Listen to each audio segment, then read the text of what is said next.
So on to episode 2. What have we accomplished so far? We got the scope pulled out from the garage. We got it pulled through the backyard, up onto the back patio, and we got the scope leveled and a rough, very rough polar alignment. We're going to double check on that polar alignment today.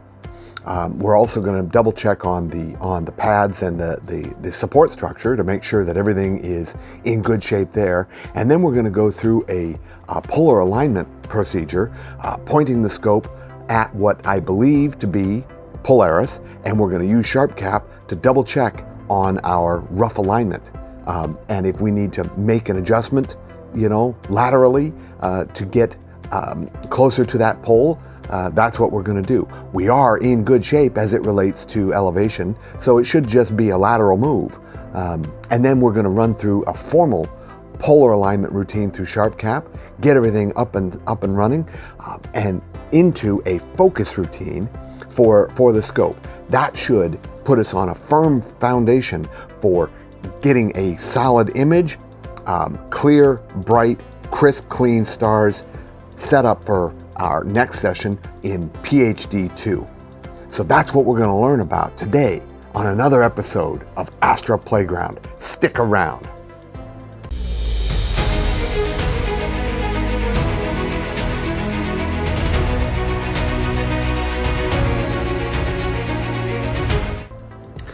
Okay, we are going to set the scope in a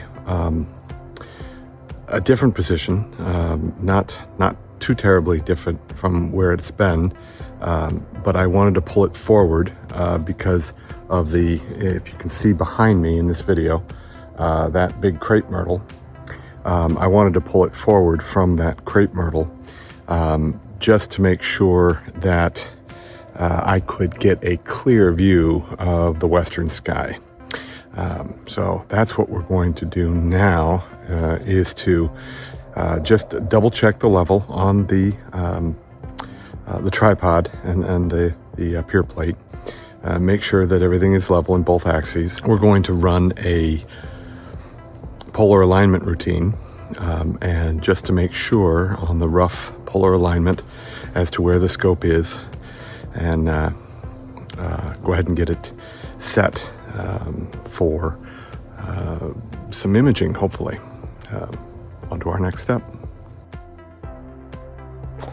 Okay, from here, we're just going to give you a quick shot at what I've done. I managed to put the anti-vibration pads, which are these, on some 3/4 inch plywood that's very dimensionally stable. It's got a nice footprint there, about 8 inches on a side. All 3 pins have that, as you can see. And what we're going to do now is just run a quick polar alignment routine on the scope and see where we are as far as our rough alignment. Polaris should be right up there. So we are going to do a polar alignment. I've got a rough alignment right now, but I want to double check it. So I'm going to go over here to Sharp Cap and enable my camera.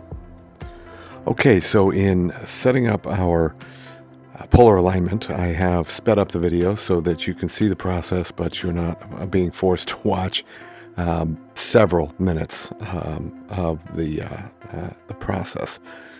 We are adjusting for our Alt-Az and as well as our declination. And as you can see, we get closer and closer and closer with each adjustment. Ultimately, this polar alignment will affect all aspects of our imaging session. So the closer you can get to a single digit excellent, the better it's going to be. Back inside, we've got the scope balanced. We've got basically the pier is The tripod up here is balanced in both axes, and we have acquired a good rough polar alignment, which allowed us to do a full on polar alignment. And our numbers came back very, very healthy. We were into the single digits, in declination and right ascension. So the polar alignment looks very, very good. And so now we're going to just go, we're back here in Neenah, and we are going to run just a quick imaging session, and just to see where we're at with the stars. Camera is connected. If we go over here, you can see that. Camera is connected and cooled to -10 Celsius. We have our offsets for the camera. We're at unity gain of 100, offset at 5. If you haven't seen our video on offsets and camera offsets and setting up your camera prior to your imaging session, I encourage you to go over there and check it out.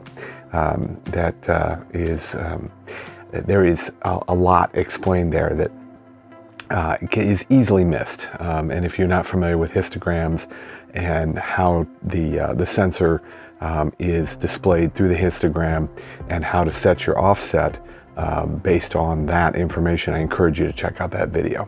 So we are ready to head over here to our imaging session. We're just going to go ahead and take a quick picture. I'm going to change my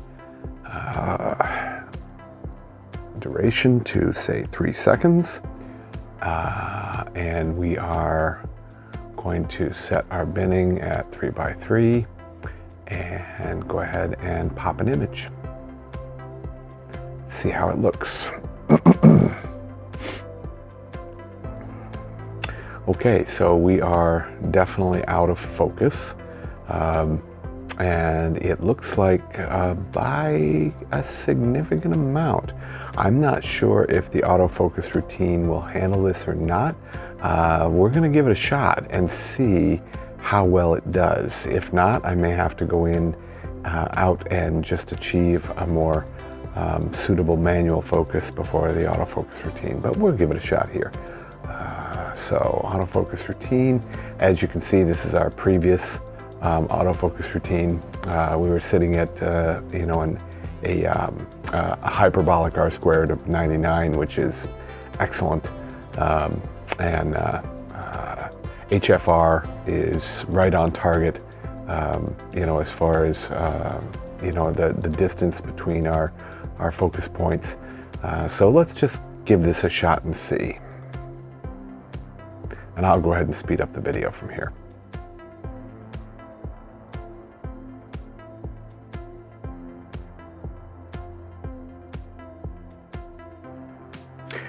Well, as luck would have it, the clouds have rolled in.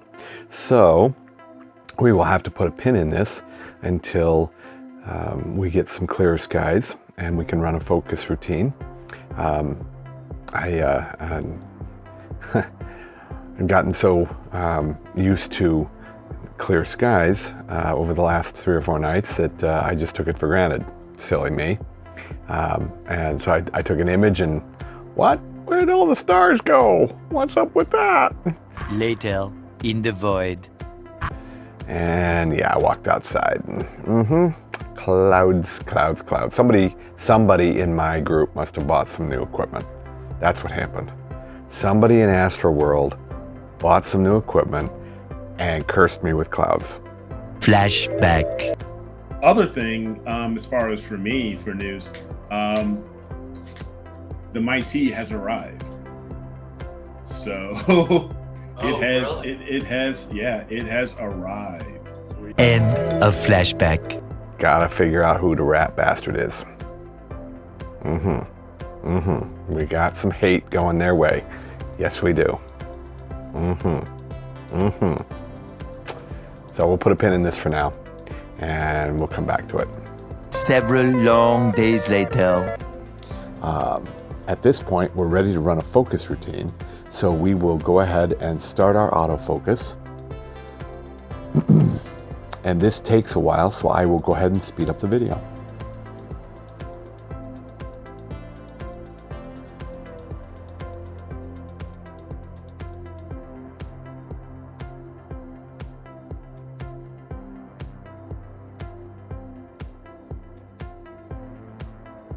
And there you go. As you can see, we have a nice curve. We have our bottomed out focus point down here at the HFR position of about 6, and the top one at about 22, 23, like that. That is about 3 times that's what you're looking for, is about 3 times the distance for your half-flux radius. That will ensure that you have a decent focus. And as you can see, our hyperbolic R squared is right at where it should be, which is 1, which is perfect. So we will take a quick image to see where we're at. And we have nice pinpoint stars, which is exactly what you're looking for. Okay, I have set up my PhD2 guiding to show you what we are doing. I've sped up the video so that you can get a good idea as to what's going on. And if you look in the upper right-hand corner, you'll see that star kind of bouncing around that target reticle. That is the software actually pushing and pulling and telling the mount to move in ascension declination to keep the center of that star locked on as best as possible. This process is essential, but if you haven't had a chance to look at my other videos on the guiding software, I would encourage you to jump over there and take a look at it. But our guiding looks good, so we're going to go ahead and run with it. Okay, so there we have it. We have managed to get the scope system leveled, get the tripod and the mount leveled, in both axes, and that will allow us to have excellent polar alignment. Going forward from there, we were able to achieve an excellent polar alignment into the single digits in sharp cap.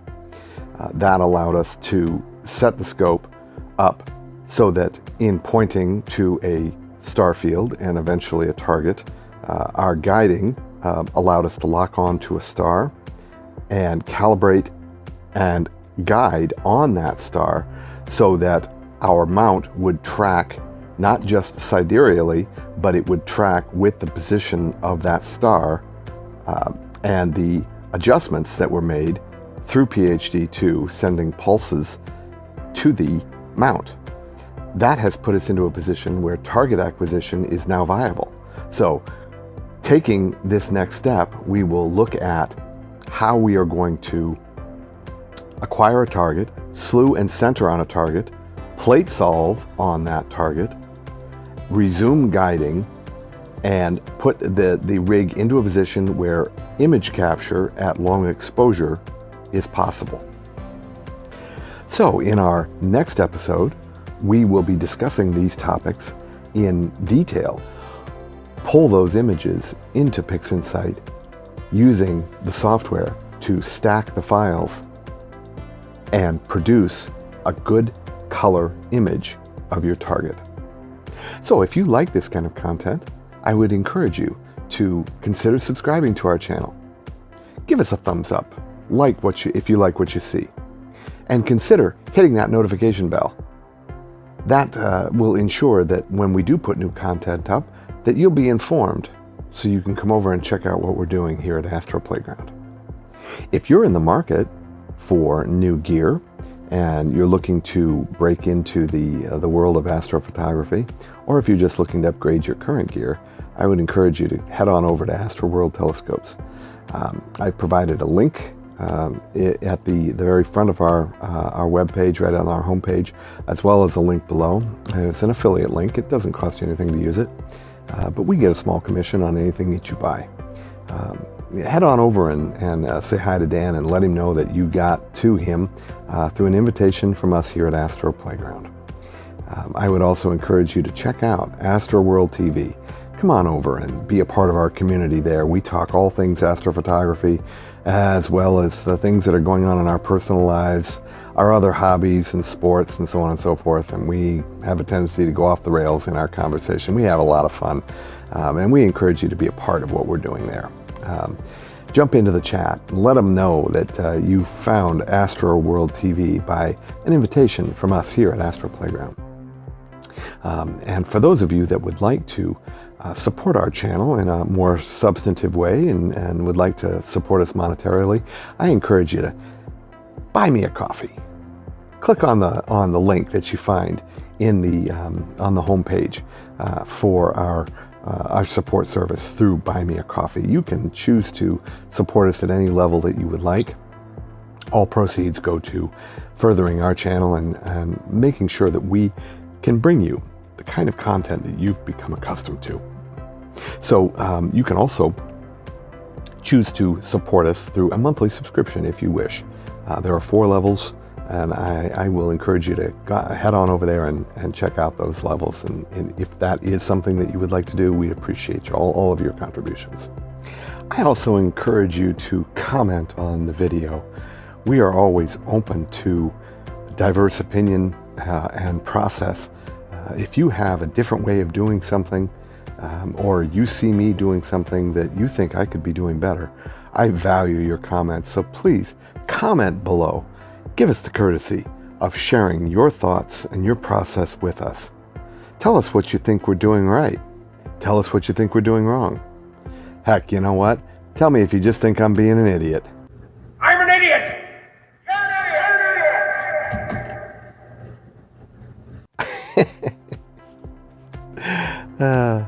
At any rate, I look forward to your comments. I always want to retain an open mind. I certainly don't know everything, and I'm learning new stuff just about every single day. I hope I never stop growing and learning. So, in the meantime, I encourage you, keep imaging as you look up, keep educating, and clear skies. Until we meet again here at Astro Playground, bye for now.